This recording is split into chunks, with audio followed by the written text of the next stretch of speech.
জামাত বিএনপির কুলাঙ্গার বাহিনীদের হাতে আমাদের এক আইন শৃঙ্খলা রক্ষাকারী বাহিনীর এক ভাই নিহত হয়েছেন এবং ৪৫ জন পুলিশ সদস্যরা আহত হয়েছেন।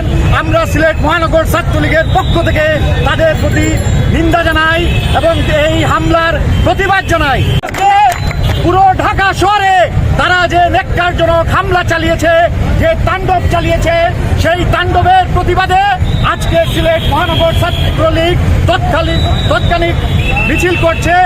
আপনারা জানেন আগামীকাল তারা যে হরতাল ডাক দিয়েছে, সেই হরতালের প্রতিবাদে আজকে আমাদের এই অবস্থান। এবং শুধু আজকে নয়, আগামীকাল সন্ধ্যা পর্যন্ত সিলেট মহানগর ছাত্রলীগের রাজপথে অবস্থান নিবে, সতর্ক অবস্থান নিবে এবং জামাত বিএনপির যে কোনো নৈরাজ্য প্রতিবাদ করে থাকবে এবং এই সিলেটে প্রমাণ করে দিবে এই সিলেটের মাটি ছাত্রলীগের ঘাঁটি, মাটি শেখ হাসিনার ঘাঁটি। সারা বাংলাদেশের কোন জায়গায়ও জামাত বিএনপি দখল নিতে পারে নাই। ইনশাল্লাহ এই সিলেটকেও আমরা স্বাধীন রাখবো। আপনাদের সবাইকে ধন্যবাদ জানিয়ে আগামীকালের কর্মসূচি আপনারা সফল করবেন। আওয়ামী লীগের শান্তি সমাবেশে ছাত্রলীগ যোগ দেবে এবং আগামীকাল সকাল থেকে সন্ধ্যা পর্যন্ত ছাত্রলীগের নেতাকর্মীরা রাজপথে থাকবে। সবাইকে ধন্যবাদ। আগামীকাল সকাল ছাত্র দলের এবং শিবিরের কুলাঙ্গারদের আপনারা দেখেন, সেই জায়গা থেকে কোনো ধুলাই দিয়ে তাদের থেকে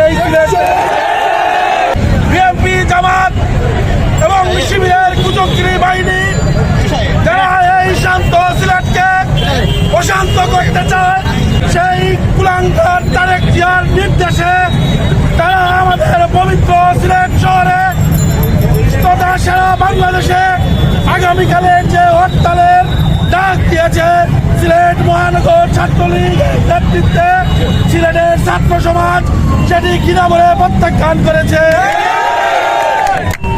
আমরা এই জামাত শিবির এবং ছাত্র দলের কুলাঙ্গারদেরকে জানিয়ে দিতে চাই, আগামীকাল সকাল থেকে সিলেট মহানগর ছাত্রলীগ শহরের প্রত্যেকটি জায়গায়, প্রত্যেকটি শিক্ষা প্রতিষ্ঠানে অবস্থান করবে।